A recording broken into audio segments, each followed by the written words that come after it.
Facebook to say, digging into my past shows you care more about hurting me than helping kids. He uses on us the same phrase he uses on his targets. You're done, bud. In Edmonton, the target of their most infamous video was surprised at her front door. Hi, Caitlin. Hi, I'm here with Creep Catchers. Edmonton Creep Catcher chapter president John Dope released this, one of his most watched videos. His target is Caitlin McKnight. You're here to meet a 14-year-old little girl? No. Yeah, we have the chat logs. Caitlin began her life as Joey, an orphan brought to Canada from Romania by his adopted parents, Phil and Kathy Dunn. By the time he hit grade 7, there were some issues. It had gotten to a point of acting out and self-mutilation, suicidal ideation that we sort of said, we just can't deal with this anymore.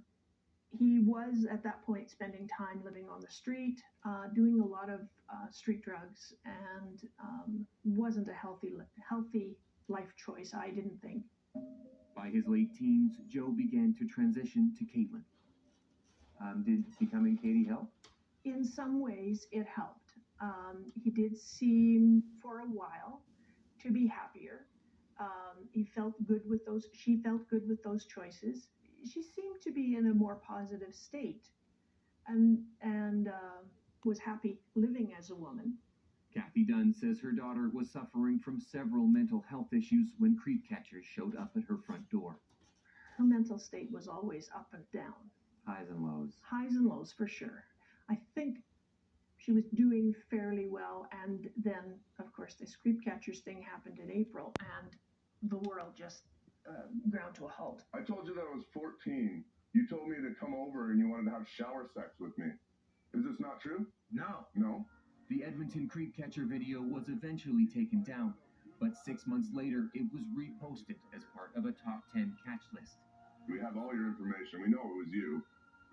So, I'm shocked. okay. The re-release of the video sent Caitlin into a spiral. In messages with a friend obtained by W5, Caitlin is clearly in trouble. On August 17th, she writes, "I can't leave my house. I've lost so many friends. My reputation is shattered. And no matter what, even when this has been solved, there will always be suspicion." And then, later that day, death is the sensible counterstrike against this formidable foe. On September 7th, just 3 weeks later, Caitlin took her own life. How can you explain to somebody what it is as a parent to lose a child like this? I don't know if there's any way to explain it. It's the loss of your future. It's the loss of all hope, all dreams. And our hopes and dreams have obviously changed significantly as we went along the way. But now there's nothing.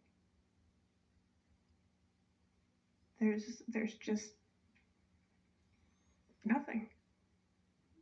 And what you can't, I don't know how you can explain that emptiness. Caitlin never went to meet the Creep Catchers. They went to her door. It's unclear whether she was actually looking for sex with an underage partner.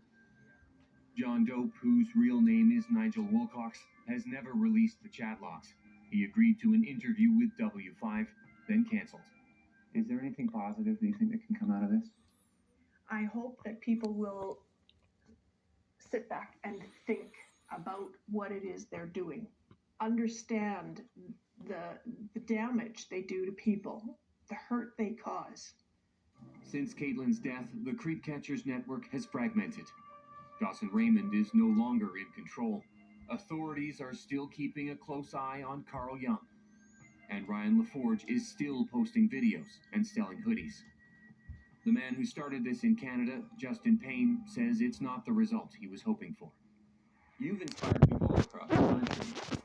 How does it make you feel to see when their operations don't go as planned? When I see other individuals that are doing what I'm doing and they're not following any type of ethics or protocol, I stop being proud of the fact that they're at least trying to do this and become ashamed. And even more groups are coming online. It seems anyone with a cell phone can mete out their own brand of justice. We have your chat logs even